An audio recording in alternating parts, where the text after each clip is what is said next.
तो वही बहुत दिनों से मेरा इच्छा था कि स्वामी जी से मिलूं, पतंजलि योग सेंटर आऊं और कुछ समय यहाँ बीतूं, स्वामी जी का दर्शन लूं, स्वामी जी से कुछ ब्लेसिंग लूं, दर्शन लूं और कैसे आगे बढ़ना है। ये जो भारतीय का जो मेन मैसेज स्पिरिचुअलिटी है ना, उसको आगे कैसे बढ़ाए, उसके बारे में स्वामी जी से मिल के डिस्कस करके आशीर्वाद लेके ये इच्छा थे। लेकिन ऐसा लगता है कि हर चीज़ को समय का ज़रूरत होता है। तो बहुत ही साल से हमेशा टीवी में स्वामी जी का दर्शन तो करते रहता हूँ, उनके मैसेज सुनते रहता हूँ, लेकिन फिज़िकली पर्सनली मिल नहीं पाया आज तक। तो जैसे आपने पहले सुना है, लास्ट वीक में ही श्री आचार्य बालकृष्ण जी लद्दाख विज़िट कर रहे थे और मैं उनको जानते थे पहले, ऋषिकेश में ये परमार्थ आश्रम में उनसे मिले थे। जब उन ले में थे तो हमको खबर मिला है कि ये मिलिट्री का एक इंस्टीट्यूशन है, रिसर्च इंस्टीट्यूट, वहाँ से कुछ ऑफिसर्स लोग आश्रम आना चाहते हैं, उनके साथ कुछ और भी गेस्ट लोग हैं। उतना ही से हमको बताया गया था कि मुझे ठीक से ये इन्फॉर्मेशन नहीं मिला है कि आचार्य बालकृष्ण जी भी आ रहे हैं। तो मैंने हमारे स्टाफ को बताया कि उनको बहुत अच्छी तरह से रिसीव करिए, आश्रम को दिखाइए, फिर यहाँ लाइए, उनका मैं स्वागत करूँगा विद स्कार्फ के साथ, शॉल के साथ। तो जब लास्ट में वहाँ पहुँचे तो आचार्य बालकृष्ण था। मुझे बहुत खुशी हुआ देख के, थोड़ा सा रिग्रेट भी हुआ कि उनको पहले गेट पर जाके रिसीव नहीं कर पाया, क्योंकि मुझे खबर ठीक से मिला नहीं थे। लेकिन बहुत ही खुशी हुआ, आनंद हुआ हम लोगों को। तो मेरे मन में ऐसा आया है कि ये तो सब भगवान का आशीर्वाद से, भगवान ने आचार्य बालकृष्ण जी का विज़िट को अरेंज किया है। ये सब में ऐसा मुझे अनुभव हुआ है, ऐसा मैं समझता हूँ, अभी भी समझता हूँ ऐसा। तो आचार्य बालकृष्ण जी ने कहा कि उन्होंने कहा कि हाँ, अच्छा काम हो रहा है, अगर आप दिल्ली आ रहे हैं, वहाँ आ रहे तो पतंजलि आश्रम विज़िट कीजिए। तो मैंने तुरंत उनको बोला ये तो हमारे सौभाग्य होगा कि हमारे बहुत साल से ये इच्छा था लेकिन हो नहीं पाया है। तो आज भगवान का आशीर्वाद, स्वामी जी का आशीर्वाद और हमारे आचार्य बालकृष्ण जी के कृपा से मुझे यहाँ हरिद्वार में और पतंजलि योग सेंटर में, ये पवित्र स्थान में आने का अवकाश मिला है। स्वामी जी के साथ मिलने का, उनका आशीर्वाद लेने का, आप लोग सब के साथ मिल के कुछ शब्द कहने का जो मुझे अवसर, जो मौका मिला है, उसके लिए मैं अपने आप को बहुत भाग्यवान समझता हूँ। आप सब जानते हैं, you all know, see our country, हमारे देश भारत हमेशा सदियों से द मदरलैंड ऑफ स्पिरिचुअलिटी, ये भूमि संत पुरुष लोगों का भूमि रहा है। जितना इस भारत की भूमि में ऋषि मुनि संत लोगों का जन्म हुआ, शायद और कहीं नहीं हो लगता है मुझे। और जो हमारे भारत का द बिगेस्ट गिफ्ट, सबसे बड़ा जो गिफ्ट दुनिया को दिया है, वो शायद टेक्नोलॉजी नहीं होगा, इकोनॉमिक गिफ्ट नहीं होगा, लेकिन उससे भी सबसे बड़ा जो गिफ्ट भारत ने दिया है वो योग और मेडिटेशन, ये दिया है। ये हम लोग तो थोड़ा सा टेक्नोलॉजिकली, इकोनॉमिकली, मटेरियली हम लोग थोड़ा सा पीछे दूसरे देशों से। शायद हमारे भारतीय लोग इनको सभी लोग शायद अभी भी नहीं समझते होंगे कि जो योग और मेडिटेशन और स्पिरिचुअलिटी का जो वैल्यू है वो ये साइंस टेक्नोलॉजी से कई गुना आगे है। हम लोग बिना साइंस टेक्नोलॉजी के, बिना उनकी से भी सुख से, शांत से, मंगल से और शांति से रह सकते हैं।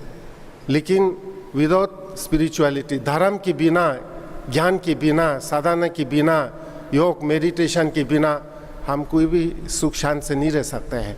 वो हम लोग जो वेस्ट से आते हैं, डेवलप कंट्री से आते हैं, यूरोप से, अमेरिका से आते हैं, जो साइंस टेक्नोलॉजी इकोनॉमी में हमसे भी कई गुना आगे बढ़ा हुआ है। अब उनसे बात करने से आपको पता चलेंगे, उनके पास आज सब कुछ है, बड़ा घर है, पैसा है, कार है, सब कुछ है, लेकिन खुशी नहीं है, शांति नहीं है। वो करीब करीब मशीन के साथ रह करके, मशीन की तरह काम कर करके वो लोग भी मशीन जैसा हो गया है ना। उनके पास बहुत सुंदर घर है और उनके पास बहुत क्या बोलते हैं, एक्सपेंसिव फर्नीचर है, लेकिन वहाँ बैठ करके आराम नहीं कर सकते। उनके पास एक्सपेंसिव पिलो है, लेकिन रात को नींद नहीं आता है। तो what is the use of having a expensive pillow if you have no sleep. तो ऐसा हो सकता है हमारे पास पिलो नहीं हो, लेकिन फिर भी आराम से हम सो जाते हैं। तो ऐसा हम नहीं कहेंगे कि हम लोग को पिलो मत ले लो, हमें पिलो भी चाहिए, कंफर्ट, रीज़नेबली कंफर्टेबल पिलो, फर्नीचर भी चाहिए। उसके साथ साथ हमें ये नहीं भूलना चाहिए कि जब हमारे घर में फर्नीचर आ जाए, जब हमारे घर में मैट्रेस और पिलो कंफर्टेबल आ जाए, तो वो पिलो किसके लिए है, मैट्रेस किस लिए है, फर्नीचर किस लिए है, वहाँ बैठ करके थोड़ा रिलैक्स करे, शांति से रहे, ध्यान करे, योग करे, भगवान का याद करे, पूजा करे और धर्म के रास्ते पर spiritually, inwardly also we may grow. वो हम लोग उसको नहीं भूलना चाहिए। तो हम ये वेस्टर्नर्स से हम लोग ये सीख सकते हैं कि जो हमारे धर्म का भूमि ने जो गिफ्ट दिया है, सबसे बड़ा गिफ्ट है वो। जैसे मैंने कहा कि हम लोग थोड़ा सा मटेरियल इकोनॉमिक में पीछे था, तो हम लोग उसको भूल रहा था। जो सबसे बड़ा ज्ञान, सबसे बड़ा गिफ्ट हम भारत ने दुनिया को दिया है, वो थोड़ा हम लोग भूल जा रहा था। हम लोग वेस्टर्न कंट्री के आवाज़ जो टेक्नोलॉजी जो बाहर से शाइनिंग होता है, क्या बोलेंगे, कोको कोला बोलो या कार बोलो, उसके ऊपर हमारा ध्यान जा रहा था कि हमारे जो भारत का जो मोस्ट प्रेशियस, जो मोस्ट वैल्यूएबल थिंग्स को नीचे जा रहे थे, भूल रहे थे हम लोग। पूरा वेस्ट की ओर देख रहा था। तो ये खाली भारतीय लोगों के लिए नहीं, पूरा दुनिया लोगों के लिए ये सौभाग्य की बात है कि परम पूज्य स्वामी जी ने इस जो हमारे स्पिरिचुअल वैल्यू है, भारत का जो सबसे बड़ा देन गिफ्ट है, योग है, उसको पुनर्जन्म दिया है, रिविटलाइज, यू नो। तो आज स्वामी जी का आशीर्वाद से, स्वामी जी का ज्ञान से, स्वामी जी का गाइडेंस से हमारे भारत हर चीज़ में आगे बढ़ रहा है। खाली टेक्नोलॉजी साइंस में नहीं, बट स्पिरिचुअली, मटेरियली, स्पिरिचुअली दोनों हम लोग बार ग्रो करना जी। खाली हम लोग मटेरियली ग्रो हो, इकोनॉमिकली ग्रो हो, स्पिरिचुअली पीछे रह जाएगा तो हमको वैसा ही हो जाएगा।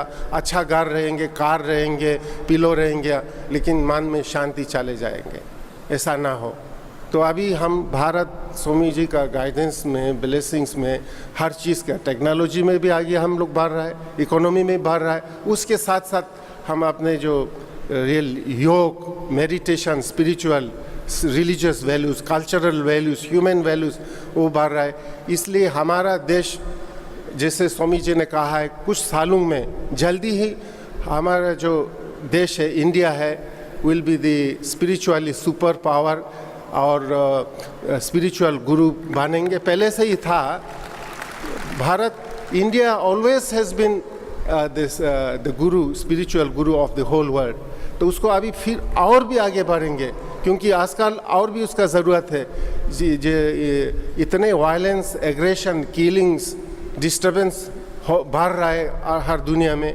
तो पूरा दुनिया, whole world is now looking towards India, Indian spirituality to save the world. तो ये हम लोग सब लोगों के लिए सौभाग्य की बात है कि ऐसे महान संत, ऋषि मुनि, गुरु पूज्य स्वामी रामदेव जैसे अभी भारत में ऐसा, भारत को आगे बढ़ाने में हम लोगों को योग दर्शन दे रहा है, स्पिरिचुअल गाइडेंस दे रहा है। ये बहुत ही सौभाग्य की बात है। आप लोग जो इस हॉल में अभी प्रेजेंट है, आपको रियलाइज़ होना चाहिए हाउ फॉर्चुनेट यू आर। मनुष्य का जन्म हो करके अगर हमको स्पिरिचुअल गाइडेंस, योग साधना नहीं मिला तो हमारा जीवन पशु पक्षी से खास फर्क नहीं है। पशु पक्षी से हमारा जीवन क्या फ़र्क है?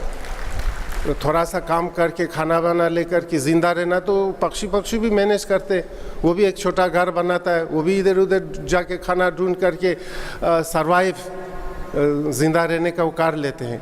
पक्षी और मनुष्य का फ़र्क तब होता है कि मनुष्य लोगों को भगवान को याद करने का, पूजा करने को, ध्यान करने को, योग करने को और परम ज्ञान को प्राप्त करने का हमारे पास वो शक्ति होता है। ऐसा शक्ति होते हुए भी, मनुष्य का जन्म होते हुए भी हम लोग, बहुत से लोग जानवर के जैसे रह जाते हैं, खाली बस खाओ पियो सो और मृत्यु के लिए वेट करते रहता है। उससे भी दुर्भाग्य का बात नहीं होगा। तो आप लोग जितने भी स्वामी जी का संगत में आया हुआ है, योग सीख रहा है, ध्यान सीख रहा है, धर्म सीख रहा है, तो आप प्लीज़ उसको रियलाइज़ कीजिए, अपने आप को जानिए कितना सौभाग्य की बात है। इस सौभाग्य को जानते हुए इसका पूरा लाभ उठाना जी। First you must realise how fortunate you are, you know, you having come in contact with such a great spiritual master Guruji। उसके बाद ये भी आपको रियलाइज़ होना है काल पता नहीं क्या होगा, परसों क्या होगा, इसलिए इसका पूरा लाभ उठाना है। एक दिन भी वेस्ट ना करें, एक मिनट भी वेस्ट ना करके हुए पूरा सुबह से शाम तक योग करे, ध्यान करे, भगवान का याद करे, पूजा करे और धर्म के रास्ते में आगे बढ़े और मृत्यु होने से पहले मुक्ति मोक्षा पाना है।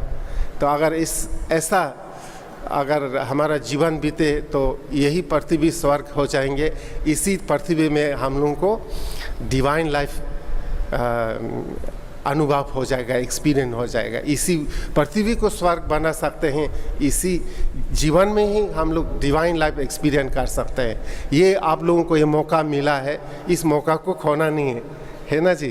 तो इतना कहते हुए मैं ये कहूँगा कि जैसे आचार्य बालकृष्ण जी ने, परम पूज्य स्वामी जी ने आप लद्दाख के बारे में कुछ कहा है, आप सबको भी मालूम होगा। लद्दाख हमारे भारत का सिर जैसा है सिर जी, आप देखिए इंडिया का मैप देखिए ना, ये नॉर्थ ईस्ट आपका लेफ्ट हैंड जैसा बनेंगे और west Bombay Gujarat right hand जैसा होगा और लद्दाख हमारे भारत का सिर जैसा होगा। तो आप जानते हैं सिर को संभाल के रखना कितना ज़रूरत होते हैं। इसलिए जब ट्रैफिक कंट्रोलर है ना, ट्रैफिक पुलिस ने तो सिर के लिए एक अलग सा हेलमेट बनाया है, पूरा शरीर को नहीं है, खाली सिर को है। तो इससे हमको ये अनुभव होता है कि सिर कितना ज़रूरी है, इम्पोर्टेंट है। सिर नहीं तो कुछ भी नहीं है। तो इसलिए लेकिन क्या कहें, अनफॉर्चुनेटली हमारे बहुत से भारतीय लोगों को लद्दाख ठीक से पता नहीं है। मैं लोगों को कहता हूँ, मैं साउथ इंडिया में भी काफ़ी साल रहा, तो मैं उनको कहते थे कि लद्दाख में बहुत से विदेशी लोग आते हैं, आप लोग क्यों नहीं आता है? कोई लोग ऐसे कहते थे कि वहाँ जाने के लिए क्या वीज़ा लेना पड़ता है क्या, ऐसे भी कुछ बोलते हैं। और कुछ फॉरेनर्स लोग भी आया है, हमारे कुछ दूसरा विदेश में कुछ एम्बेसडर को कोई स्टाफ ने बोला होगा कि वहाँ लद्दाख जाने के लिए आपको स्पेशल वीज़ा लेना है, परमिशन लेना बोल के भी बताया बोलता है। तो ये सुनकर के हमें काफ़ी दुख हुआ है कि आपको वहाँ कोई स्पेशल वीज़ा लेने का ज़रूरत नहीं, कोई स्पेशल परमिशन नहीं। Ladakh is part and parcel of India, Ladakh Bharat का सिर है। तो हमारा इच्छा था बहुत साल से, परम पूज्य स्वामी जी भी लद्दाख पधारे हैं और हमारे लद्दाख सबसे ऊंचा इलाका में रहने वाले, सबसे ऊंचा इलाका को रक्षा करने वाले लोगों को भी स्वामी जी का आशीर्वाद मिले, वहाँ रहने वालों के लिए भी एक योग दर्शन मिले, योग करने का मौका मिले। तो ये बहुत साल से था, लेकिन काफ़ी टाइम लगा, तो बट आज मुझे बहुत ही आनंद हुआ, खुशी हुआ है यहाँ आने का मौका मिला है। और लद्दाख में रहने वाले सब की तरफ से मैं स्वामी जी को प्रणाम करता हूँ। और मैं ये खुश खबरी लेके जाना चाहता हूँ कि स्वामी जी अगस्त में लद्दाख में तशरीफ़ लेंगे और वहाँ 3-4 दिन का योग शिविर रहेंगे। वहाँ हमारे इंडियन आर्मी के ह्यूज इस्टेब्लिशमेंट है, उनको भी इतनी खुशी होगा स्वामी जी का दर्शन मिलेंगे। वो लोग भी योगा कैम्प में पार्टिसिपेट करेंगे। और लेह में रहने वाले, और अगस्त as a peak tourist season है, वहाँ बहुत से लोग आते हैं, हज़ारों लाखों लोग आते हैं यूरोप अमेरिका से। पहले तो खाली यूरोपियन लोग, अमेरिकन लोग, ऑस्ट्रेलियन लोग आते थे, भारतीय लोग आते नहीं थे। मैं बेंगलोर में जब रहते थे बोलते थे आप लोग क्यों नहीं आते, बोलते वहाँ मरने के लिए जाना है क्या तो अभी जो कुछ साल पहले, नहीं काफ़ी साल पहले हमारे आडवाणी जी होम मिनिस्टर थे, जो पहले थे ना, पहले बीजेपी गवर्नमेंट के टाइम पर आडवाणी जी वहाँ आए थे होम मिनिस्टर। वो ATBP का कैम्प वहाँ गेस्ट हाउस में रहते थे, उसी के पास में इंडस रिवर चलते, इंडस रिवर ना, सिंधु नदी। तो ऐसा बातों में ये सिंधु नदी का बात निकल गया। तो आडवाणी जी को ये पता नहीं था कि सिंधु नदी लद्दाख से होकर के जाते हैं। तो किसी ने कहा, आडवाणी जी को कहा कि सिंधु नदी तो बिल्कुल आपके सामने है तो उनको वहाँ ले जाके दिखाया। तो Advani ji was very happy, surprise भी हुआ। तब ने आडवाणी जी ने ये सिंधु नदी दर्शन एक प्रोग्राम बनाया था। फिर तब से लोग, हमारे भारतीय लोग आना शुरू हो गया है। अभी तो वहाँ सिंधु घाट बोल कर के भी है, अभी हर साल बहुत आते हैं। अभी Indian tourist, domestic tourist have now overtaken और क्रॉस द फॉरेन टूरिस्ट। पहले फॉरेन टूरिस्ट ही आते थे, आते ही नहीं था, अभी इंडियंस भी आने लगे हैं। इंफ्रास्ट्रक्चर भी बहुत अच्छे है, वहाँ आपको बिल्कुल चिंता करने का ज़रूरत नहीं। बहुत अच्छा रास्ता है, बहुत अच्छा गेस्ट हाउस होटल है, बहुत अच्छा टैक्सी भी है। जो लेटेस्ट कार दिल्ली में आते हैं वो लेह में टैक्सी के रूप में आते हैं, टैक्सी में वहाँ कोई तकलीफ़ नहीं होंगे। तो जैसे स्वामी जी ने कहा है, आप लोग में भी जो आना चाहते हैं, आप other you please contact us directly. हमारा जो संस्था महाबोधि इंटरनेशनल मेडिटेशन सेंटर है, या यहाँ पतंजलि ऑफिस भी आप कांटेक्ट कर सकते हैं। आपको बहुत अच्छा अनुभव हो जाएंगे। अभी जो लोग आते हैं ना, मैं उनको पूछता हूँ, पहले तो आप लोग ऐसे बोलते कि लद्दाख मरने के लिए जाना, अभी क्या सोचते आप? बोलते ये तो हम तो पहले आना चाहिए था, देर हो गया, ये तो स्वर्ग है, पृथ्वी पर स्वर्ग है बोल के। यही कॉमन हमको जो रिस्पॉन्स, उनका जो आंसर मिलते हैं। तो खासकर अगस्त सबसे अच्छा, the best time to visit Ladakh is the अगस्त।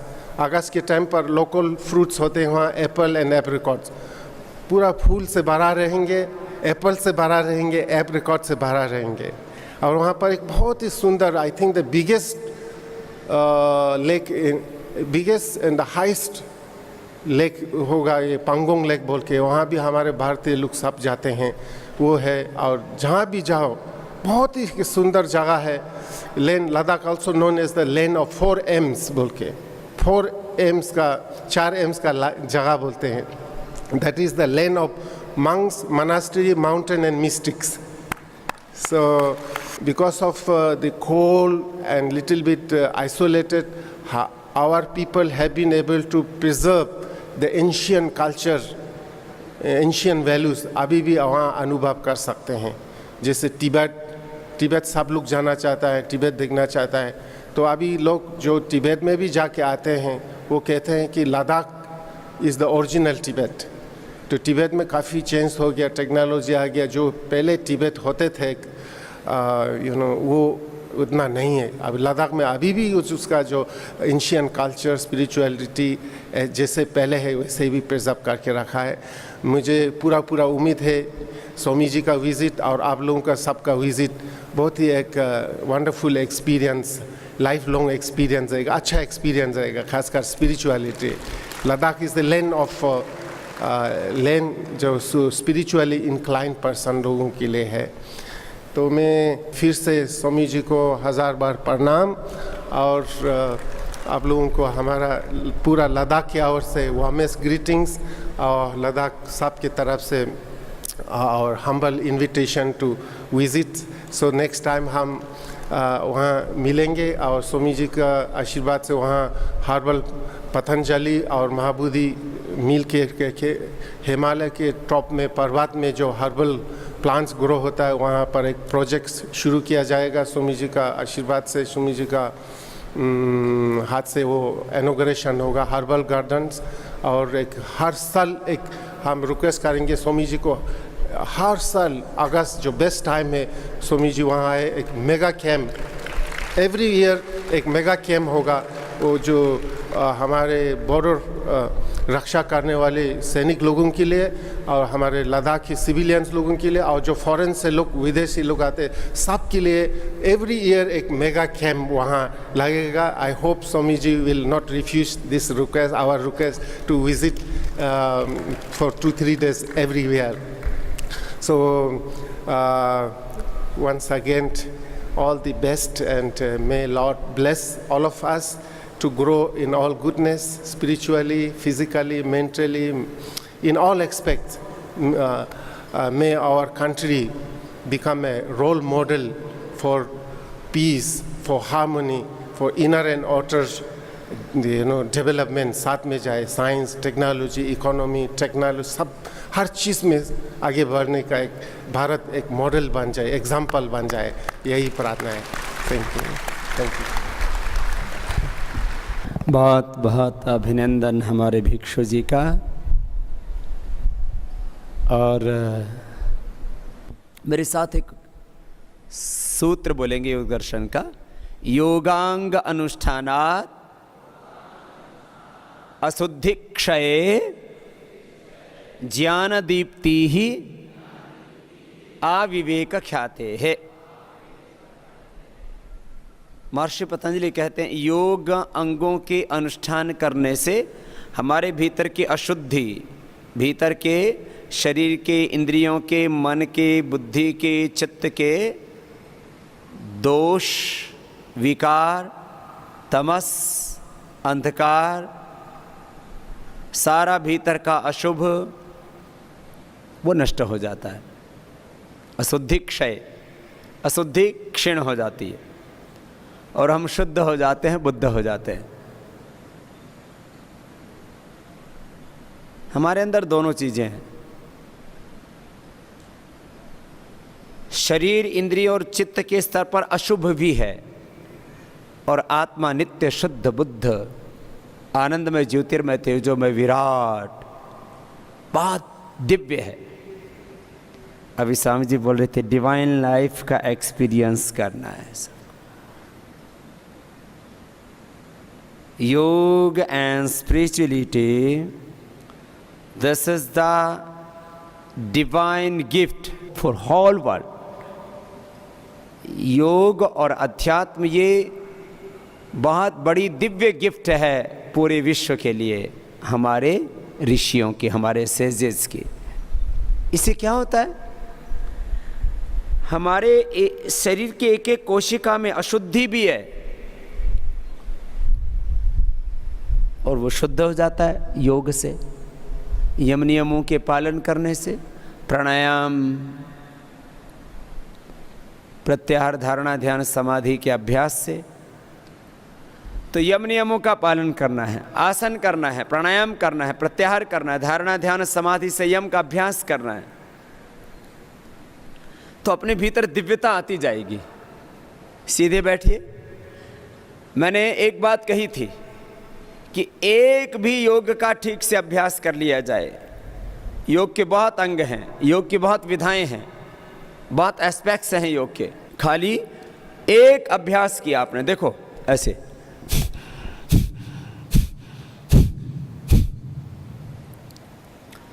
ये एक अभ्यास को 1-1 घंटा कर लेता है।